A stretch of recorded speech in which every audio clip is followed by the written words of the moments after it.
Bonjour à toutes et à tous, alors très heureux de vous retrouver pour un nouveau tour d'André Robert. Pour commencer ce tour, on va d'abord utiliser un jeu à tarot rouge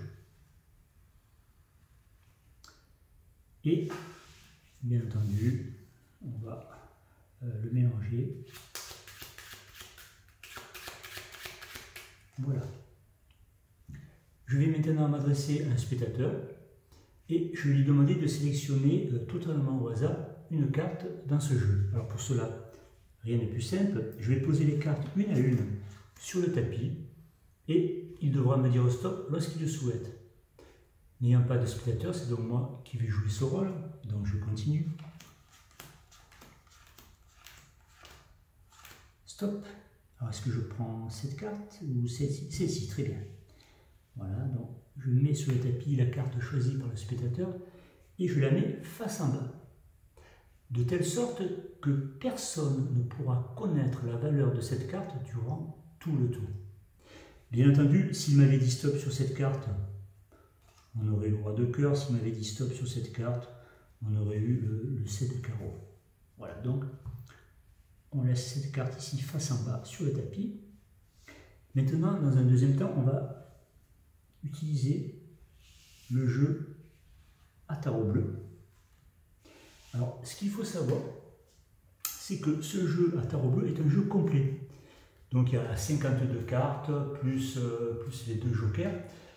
Donc, dans la mesure où ce jeu est complet, forcément, on va trouver dans ce jeu la carte jumelle de la carte qui a été sélectionnée par le spectateur. Par contre, personne ne peut connaître quelle est cette carte. Cette carte, ça peut être vraiment n'importe quoi. Ça peut être par exemple 9 de carreau, pourquoi pas. Ça peut être 9 de trèfle. Personne ne peut connaître la valeur de cette carte. Bien, alors maintenant, une dernière fois, je vais demander au spectateur de révéler cette carte en la retournant très lentement. Il s'agit du 10 de pique. Eh bien, pendant que le spectateur a retourné le 10 de pique, il s'est passé quelque chose d'extraordinaire. À savoir, dans le jeu à tarot bleu, en même temps, une autre carte s'est aussi retournée face en l'air dans ce jeu. Et pas n'importe quelle carte, puisqu'il s'agit également du 10 de pique. La carte jumelle de la carte qui a été choisie par le spectateur totalement au hasard dans un jeu au préalable mélangé.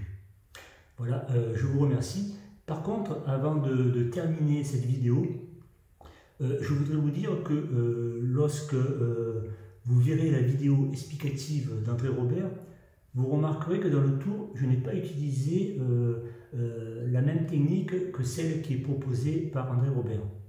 Alors, j'ai fait cela tout simplement parce que je me sentais un peu plus à l'aise avec cette technique qui était pour moi un petit peu plus facile à réaliser, n'ayant pas le talent d'André Robert. Alors j'espère qu'André Robert ne m'en voudra pas. Et je tiens à préciser une dernière chose, c'est que cette technique que j'ai utilisée est une technique qui a été créée par Armand Porcel. Voilà, ceci étant, je vous remercie et vous donne rendez-vous pour une prochaine vidéo.